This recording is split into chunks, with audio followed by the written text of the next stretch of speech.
Welcome to the How I Became podcast, all about entrepreneurship. Let's get into it.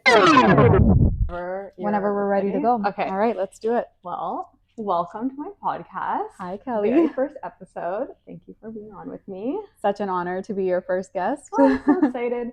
So of course, it's all things entrepreneur, startup, and I want to delve into the entire ecosystem. So whatever part you play in being part of the startup world, which I know that you kind of tackled a bunch of different ways of being a part of the startup space. I'm excited. So I want to give you a chance to kind of introduce yourself, your journey, what's not on your LinkedIn page that you would want people to know about you, and then we'll dive deep into all the different elements. Awesome. That sounds great. Okay. So I'm Samia, as you know, and by profession, I am a marketer, and I've worked in many different industries from tech to telco, and I'm also a new amateur content creator. Yeah. And along with that, my most recent role has been becoming a mom. So I'm on mat leave right now. I've been on mat leave for a year now. I ended up extending to 18 months because I'm just really enjoying this time. So that's me in a nutshell. Yeah. And I don't know how No, to that's perfect. Yeah. So as a marketer, and you started more at Bell in the corporate world, and then also had some entrepreneurship throughout that. So when you had, was it Fresh Fashion? Yeah. So was that at the same time as working? So how did you decide, one, to get into entrepreneurship and balance the two of working like a big corporate job, but also having entrepreneurship on the side? Yeah, that's a really good question. I think to your first question, one thing that's maybe not included in my LinkedIn profile is, I mean, obviously LinkedIn is not designed for this kind of information, but I do come from an immigrant family, and I come from parents, and my dad specifically, who had a very much of an entrepreneurial spirit, and he had his own businesses back home. And so I feel like that was kind of ingrained in me, and those kind of values and hustling and that grit was always ingrained in me from the very beginning. So I always wanted to pursue something that was a bit of a passion project, that was my own baby, that's something that I built and I created. And I decided to start a business with a friend of mine called Fresh Fashion Library while I was still working. You know, I still obviously needed the money to sustain a lifestyle. And so I decided to kind of pursue it as a side hustle and a passion project. And essentially what Fresh Fashion Library was that a library for clothing. And so our primary value and, vision was to have more sustainable fashion. We were kind of tired of the fast fashion life, and we wanted to encourage fast fashion by giving people the ability to lend or borrow their clothes, similar to like a library concept, but for fashion. And so pursuing that with my friend was a lot of fun. And, we were doing it on the side as a business, and we really enjoyed it. And how did you, so I have a million questions that are coming out of this, but you went at it as a co-founder. So curious how you decided, maybe it was just the two of you chatting and you came up with a business idea, or were you looking to do something with a partner versus doing something on your own? Yeah, I think for me, the motivation was definitely to do it with a friend or a partner, because I really enjoy that partnership aspect of running a business. And so for me, it was like, sitting down with a friend, and we literally brainstormed a bunch of ideas, and then we would research a bunch of ideas. Many of them already existed. Some of them didn't, but we understood why they don't, maybe because it just wasn't the right time, didn't make sense. And so we came up with this idea, and then we just decided to go for it. And I don't think I would have enjoyed it as much if it wasn't with one of my friends. Yeah, it's a very lonely journey for sure. I'll come back to the lonely bit, but you said when you were doing your research that you'd see ideas that already existed. So maybe that crossed those off the list. Is that a hard no in entrepreneurship if there is already an existing product or, business, to then not move into that space? And how did you guys decide we want something that's completely new and innovative versus building on something that already exists or making a better version of that product? Yeah, that's a really good question. I don't think that's a hard no, because I feel like now in today's day and age, it's really hard to come up with completely new and revolutionary ideas. Generally, solutions exists, but Yeah. maybe it's not the best solution, or maybe, you know, you have a different take on it and you're catering to a slightly different audience and a slightly different problem area within that same solution space. Yeah. So similar to our idea, it wasn't a completely revolutionary idea. There were other companies that were offering rental services for clothing. Yep. And some companies that had actually seen a lot of success. But we still saw that there was a bit of a missed opportunity, specifically in our local community. And so we really wanted to capitalize on that and build something that we felt was more authentic to us. I love it. And what was the evolution of that business, and where, like, from where it started? Is it still operational, or what was your journey within it? Yeah. Honestly, I think, like many businesses, it was a bittersweet journey. Okay. There were lots of highs and lows. The beginnings were really fun, really exciting, and then, you know, it went through multiple transitions. So I actually changed co-founders as well. I started it with one friend, and he moved on to other opportunities, and then another friend of mine joined, and, you know, we felt like we really had a similar vision for the future of it and the next phase of it. So I, you know, continued to work on it with a different friend, and both of those experiences I look at very differently, because it was almost a very different product that we were working on, but again, with the same kind of foundational values and problem area that we were solving. So yeah, lots of highs and lows, but you know, I think with entrepreneurship, you just learn so much. The learnings are so invaluable. Totally. You don't get that kind of learning working in a small team on a specialized role within a corporate capacity. No. So I do look at it very fondly, but of course there were highs and lows like any other business. And in some of those lows, I'm sure you lose motivation. Mm-hmm. And I'm sure we can pull this thread of motivation through like every element of what we'll talk about. But how did you decide when to keep going, or when it was time to move on? Yeah, I think I definitely kept it going for a while. I want to say I stuck with it for about 2 years. Yeah. And yeah, throughout that time, there were so many changes that we faced industry-wise. You know, we had a lot of really great wins as well. We were part of an accelerator program. We joined a community as well. We were hosting events. We opened a boutique. We had our online presence. So lots of really great accomplishments that happened during that time. But I think for me, the decision to stop pursuing it further was, you know, I think with anything, you know, you should look at various different things in your life. But for me, I really looked at, okay, do I want to go at it full force now? Do I really want to give it my all and pursue this full time? Or is this not the path for me anymore? I knew that I didn't want to keep doing it on the side. So it was either all or nothing. Okay. And the reason why I felt that was because I didn't feel like the business was, you know, we were starting to break even, but we weren't really getting a huge return on our investment. So I felt like if I'm not giving this my full, then we're never really going to get there. Yeah. But then my question was, if I do give it my full, is it going to get there? Does it have that opportunity? And how do you make that assessment? Because ultimately... ultimately I decided to leave and pursue another opportunity. I joined Shopify. Mm-hmm. But for me, again, the decision, I looked at two factors. So one was looking at doing a bit of an opportunity assessment of the business. Okay. So what are the prospects, and, you know, what is the number that I would be comfortable with quitting my job full time? Yeah.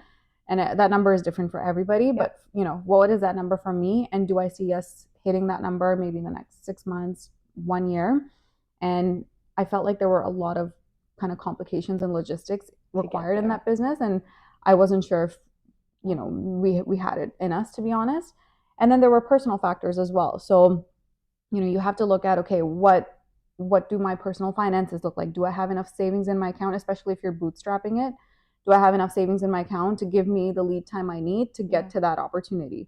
And we might have gotten to that opportunity maybe in a year, but do I have enough savings in my account, or am I going to run out within 3 months and then be desperate to find a job and make ends meet?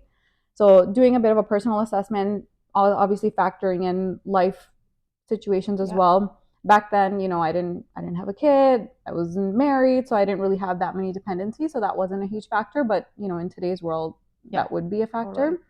So ultimately, based on kind of those factors, I decided that this is not the right time for me to continue down this path. Yep. And along with that, Shopify's opportunity came up, and I felt like, okay, if I'm not going to be pursuing my own business at this time, I want to be working at a company that's supporting other entrepreneurs. Okay. So it just felt like the perfect fit. And I know you still had other entrepreneurial things that you worked on throughout Shopify as well, but joining Shopify gives you a totally different perspective into the world of founders and entrepreneurship. Yeah. So did that fulfill that itch that you like got handed down to you from your dad? And what was that experience and your exposure to small businesses from? Yeah, I think in general, working at a company like Shopify, you have at your disposal so much inspiration. You know what I mean? Like we have access to so many stories and human stories of entrepreneurs really working hard to make their passions and their dreams a reality.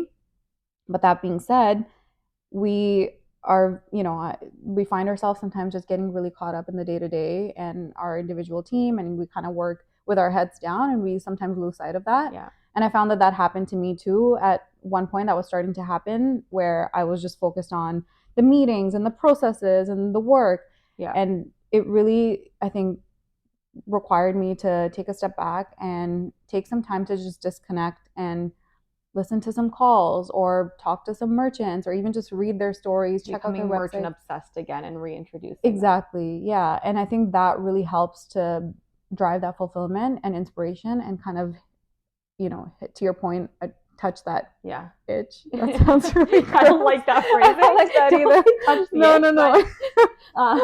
Yeah, I think once you get re-inspired and re-obsessed with merchants, that's when that's when I really got my entrepreneurial fix again. But if you stay disconnected and if you just stay focused on the day-to-day, then you do lose sight of that. Was there big themes that you saw, because you're exposed to a lot of entrepreneurs and founders, and ones that grow rapidly and really see success, and ones that try it out and don't pursue it. So what are some of the themes that you see as, hopefully some of the listeners to the podcast end up being aspirational entrepreneurs or people who have already, stepped into the world, or maybe people that are already in VCs or scaling. But what are those themes that you've seen through your experience, both at Shopify or having your own business, that is important for entrepreneurs to know, whether it's about motivation or finances or just whatever it is, but what are those themes that you're seeing? Yeah, I mean, I think finances help regardless of, no matter what. Money is great, money helps in life. Turn that down. For sure. But I think beyond that, some of the more intrinsic things, I would say the first is having a support system, a community, because like we talked about, entrepreneurship can get very lonely, and not everybody has a co-founder or a partner that they work with. So leaning in to the entrepreneurial community is really important, just so you can really share those highs and lows with other people and feel like you're not so alone in this journey. And then I would say the other thing is having a growth mindset. Again, this I think it can apply in any aspect of life as well. But when I say growth mindset specifically for entrepreneurship, it's not being so attached and married to your maybe the first solution that you came up with, because as you delve into the world of entrepreneurship, you'll realize you need to pivot and adapt and experiment and learn and grow to make sure that you actually come up with an end product that's viable. And there's really no such thing as, in my opinion, an end product. Yeah. Even if you have a really amazing, successful product, you need to continue to evolve it and adapt it to the changing needs of your customers. So just having that growth mindset, and then investing in your learning as well, right? That's also part of having a growth mindset, because entrepreneurship requires wearing multiple hats, and we know that we don't all come wearing multiple hats naturally. So investing in courses and taking time to learn about areas that maybe you're not interested or areas that you're not an expert on. So if you don't know much about marketing, or if you don't know much about developing or analytics, like invest in those areas, because that's really going to help you level up your business. So 3 questions for me that come out of it. So the first, I'll name the 3 and you answer them as you please. So the community element that you mentioned, tactically, where do you find those communities and how do you get involved in them if you're looking for it? The education, so two parts on that. Where do you find that education? So I know for myself, I use BrainStation and I took some courses there, or Reforge was another great resource. Expensive, but it comes with the price of learning. So I'm sure there's free resources out there, but curious your take on that. And then on that education piece, if you're not an expert and you are wearing 1,000 hats, at what point do you say, I'm going to focus on this key area because that's my area of expertise, and I'm going to find a freelancer, or maybe you're at a point that you can hire someone. So where do you make that decision that, of course, always continue to learn, but maybe you're actually doing your business a disservice by putting efforts into, like for myself, finances? Just wouldn't make sense for me. Yeah, and that's a hard one too, because I'll answer your question from the first one to so the first one, tactically, where do you find that community? I think we're lucky now that there are so many online resources available, and you might be able to find a virtual community, but specifically in Toronto, which is where we live, there's a lot of events that happen.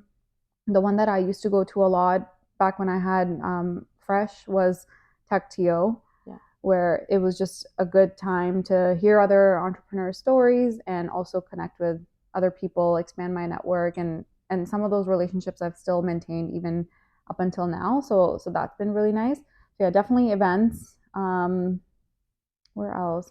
I would say, honestly, even just lean into your friends and family and your colleagues, like reach out to them, because you'd be surprised to hear how many people are actually working on some type of a side hustle or a project that you just didn't know about. So leaning in on that, reaching out, I think is always nice. And I know that we don't always have the time for that, especially if you're running your own business, but especially during the time where you're lacking motivation and you just don't have the energy or the capacity to work on your business, use that time to get reconnected with people, and that will get you re-inspired.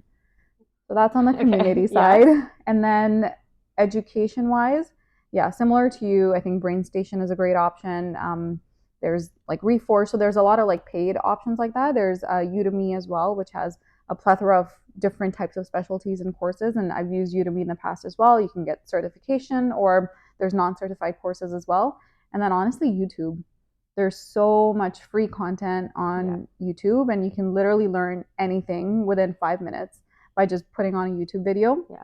So you may not get certified for it, but at least you have that knowledge. So definitely recommend that. And then your last. So when you're gonna pivot between putting the effort in yourself to learn a new skill and then execute against that for your business versus bringing in external support for a certain area of your business. And that's a hard one, because I feel like if you are a founder, you want to do everything yourself, and you may feel like you have the perfect way of doing something, and you have a certain way of doing something that maybe someone else is not going to be able to achieve. But at some point, you do have to let that go. Because your time can be spent better on coming up with a roadmap, a strategy, and really having a more visionary outlook on your business, rather than focusing on the nitty-gritty, because the nitty-gritty in the grand scheme of things is not worth your time. Now, that being said, obviously not everyone has the financial means to outsource, especially initially. But when you're at a point where you feel like you do have some financial flexibility and you feel like your time can be better spent on other things, then let go of some of that control. And it'll be hard at first, but it'll be so worth your time, because you'll be able to really take your product to the next level or service. I agree. I think even with my work with founders, and you use the word, like, it is their baby. It's everything to them. So you want everything to be done perfectly, but sometimes that comes at a fault of letting, like, holding on to it all and not letting anyone else come into the circle with you. But one, it helps relieve a little bit of that loneliness. You have someone else to talk through, and hopefully someone to challenge you as well, right? Because it's gonna get you thinking about things in a different way. Absolutely. Or give you time to think about it, because you're not trying to struggle on something that's just like not something you're good at or something you like or whatever it is.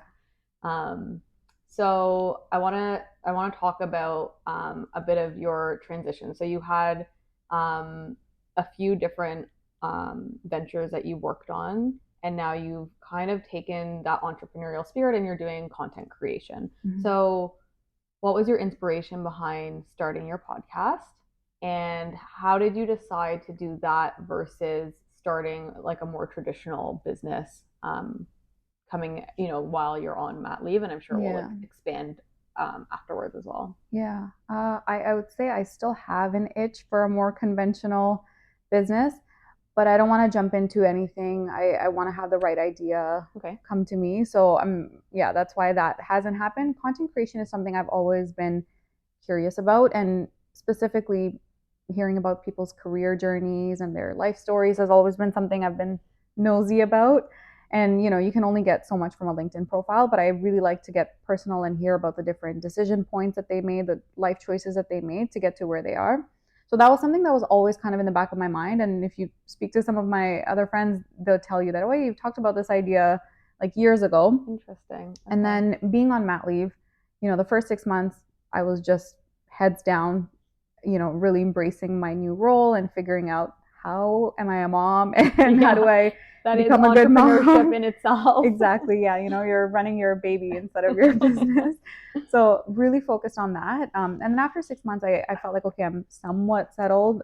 There's still days when I'm like, I have no idea what I'm doing, but felt a little bit more settled into the role. And while I was more settled into that role, I felt very disconnected from the rest of the world. I had no idea what's going on in my friends and colleagues' lives and in the world in general. Mm-hmm. And I felt like I really want to start to get reconnected and make an intentional effort to reach out to people and learn about what they're doing right now. And while I was doing that, I figured, hey, why not film these sessions? Yeah, why not film these sessions and, tap into learning a new skill about making content, video editing. And I asked a couple of friends to start with, and they agreed. And here we are. And have you found learning from this that you can apply to an entrepreneur, like that entrepreneurial business that you want to start in the future? And what are some of those learnings? Yeah, I think it's you can really look at it as like running a business, right? There's I don't want to say customer acquisition, but there is like that outreach that you have to ask people, hey, do you want to film a video with me? And that was always really awkward for me in the beginning, but it's something I'm getting better at now. Yeah. So there's like that acquisition piece, and then there's running the business or running the show, which is actually filming these videos, and there's always that growth mindset that's required because I feel like I'm learning a new skill all the time of like learning about equipment and tech setup, learning how to edit a video. And when I first started, I had no idea what I was doing. Yeah. So, even just the progress of me in an hour struggling. You're going to do great. You have a learner's mindset, so I have no doubt you're going to crush it. But, there is that learning curve in the beginning, and then you kind of start to stabilize, but then you have to figure out, okay, how do I keep growing from this and what's next? So yeah, I think you definitely have to think of it like a business, and then, okay, figuring out this is where I'm at right now is figuring out, okay, how do I level up and how do I invest in maybe some marketing and really taking this to the next level. And what is the next level, or what's the goal for the podcast? Yeah, that's something I feel like I'm reflecting on right now, because I really just started it as, hey, it's a fun way for me to reconnect and learn a new skill about, making videos and editing videos. Yeah. So now I'm like, okay, it's been fun and it's still fun, but do I want to set the bar even higher now and maybe try to grow my channel and, start looking at my analytics? So that's kind of where I'm at right now. I'm really assessing the analytics to see what some of the trends are and what I can do to invest in potentially some marketing to grow it. And then how do I want to expand or pivot my content as well? So it's very much been kind of like an interview style, and I'm talking to people about their career journeys, but are there other opportunities that I can also tackle with this? And then are there other mediums that I want to look into? So right now I've just been doing YouTube, but there's many other content platforms like Spotify, podcasts, and even like in-person events. So it's just something I'm starting to think about, but no concrete goals yet. I mean, that is a business in itself. Like you're thinking, you've kind of done that bootstrappy early testing the waters, and it's like, hey, do I want to turn this into something bigger? What's some of the frameworks or you're thinking through of, do you want to do marketing? Does marketing make sense before you do expansion into other like Spotify or Apple Podcasts or whatever, like Mm-hmm. how are you thinking through that growth element of it? Because I think that's where a lot of entrepreneurs get stuck, is like, okay, I was putzing around and I did something fun, but now it's time to like do something with it, and I'm not sure if Yeah. I'm ready. So how are you? Yeah, I think, and this goes back to, I feel like, some of the work that we did back in our team at Shopify. It's Yeah. coming up, brainstorming basically a laundry list of ideas and things that I should and could be doing. Yeah. And then ranking that list, applying maybe like an ICE framework and really looking at, okay, what do I want to prioritize? Because my number one goal and priority right now in this time is obviously just being present with my baby. So I don't want anything to take away from that. Now, when I end my mat leave, that might change. My priorities might be a little bit different. But right now, that is my number one priority. So I really have to be intentional with what I choose to invest my time in when it comes to growing the channel. So I'll come up with a brainstorm list, and I have that, but I'm not going to be able to tackle all of it at once. It's also one of the common themes that you see is this like lack of focus, but you have to start with what is the whole ocean that I want to boil. Okay, what is the puddle now that I can actually tackle? Because Exactly. yes, you also are raising a child and there's other things going on, so you have to figure out that like prioritization. Yeah, and I feel like having a kid forces you to have ruthless prioritization. So right now, I think for me, the next step, the baseline is continue to film the content and have that once a week consistency. And I really want to maintain that and stick to it. And then the next step for me is, okay, making sure that my content is available on all the channels possible. So that's, I think, what I'm prioritizing next. Okay. And then I'll start thinking about marketing. And again, with marketing, it's such a big bucket of things that you could be like doing, that right? in itself needs to have its exactly. own list. So that's a broad category, and within that there's subcategories of ideas that I've brainstormed that I'll start to kind of rank and prioritize. I mean, the cool thing, and I talk to founders about this all the time, is just get behind the camera and talk about your business and talk about what you're doing and bring that business persona to life for your audience to see. But your business is doing that. So you kind of like have one check mark, but then it's obviously there's a lot more behind it. But I think getting behind the camera for a lot of founders is really difficult because that's not what they're comfortable doing. They're comfortable building, but it makes all the difference to just have that like relationship and that connection to your audience. For sure. Yeah, it is hard. It's still hard for me as well, and I'm sure for you I know, too. I just want to be like this the whole time. It's like really pushing yourself out of your comfort zone and your natural element, like off camera. But like, I just don't know how reality stars live life knowing that there's cameras on them. But I guess they're a very different DNA and personality to even go on a reality show. But yeah, it's hard. Okay, so I have my final 4 questions for you. Nothing like tricky or difficult.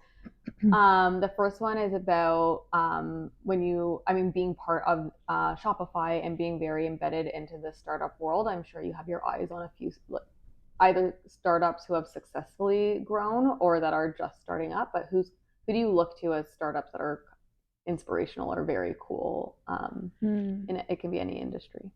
Yeah. I feel like I, again, really look to my own circle to get a lot of that inspiration. And, I have a couple of friends who are working on really exciting startups.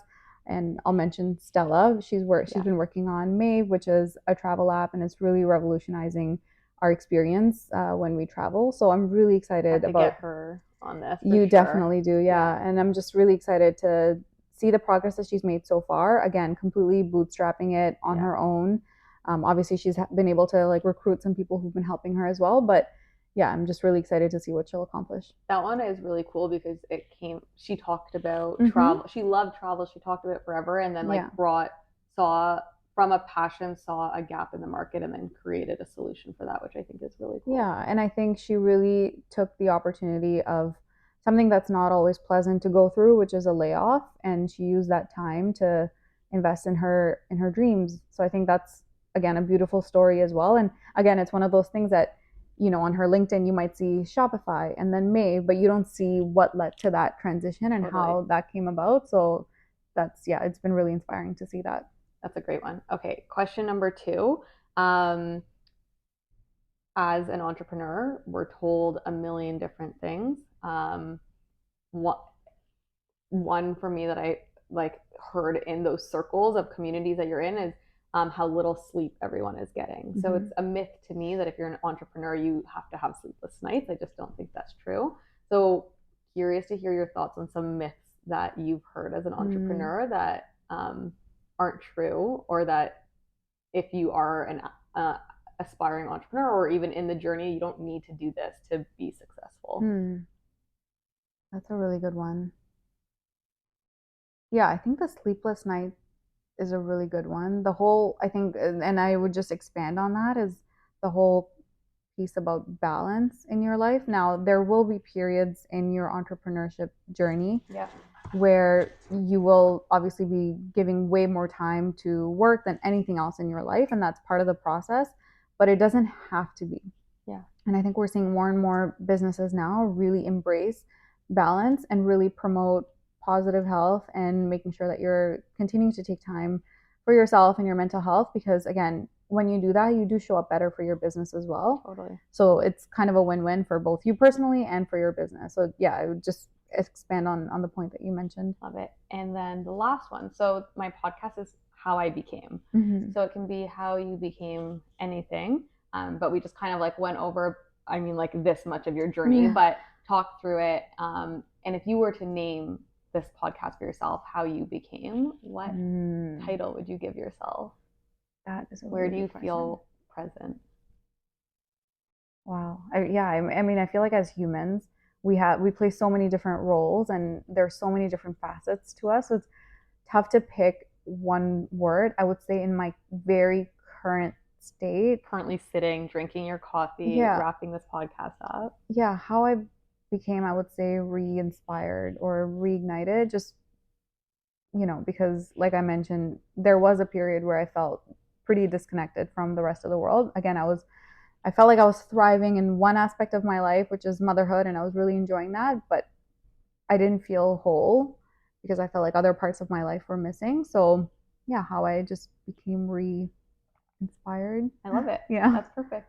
Okay, that's everything. Awesome. Thank you so much for being on. This was so fun, Kelly. I'm so happy. I'm so happy that you're doing this. One down, many to go. Exactly.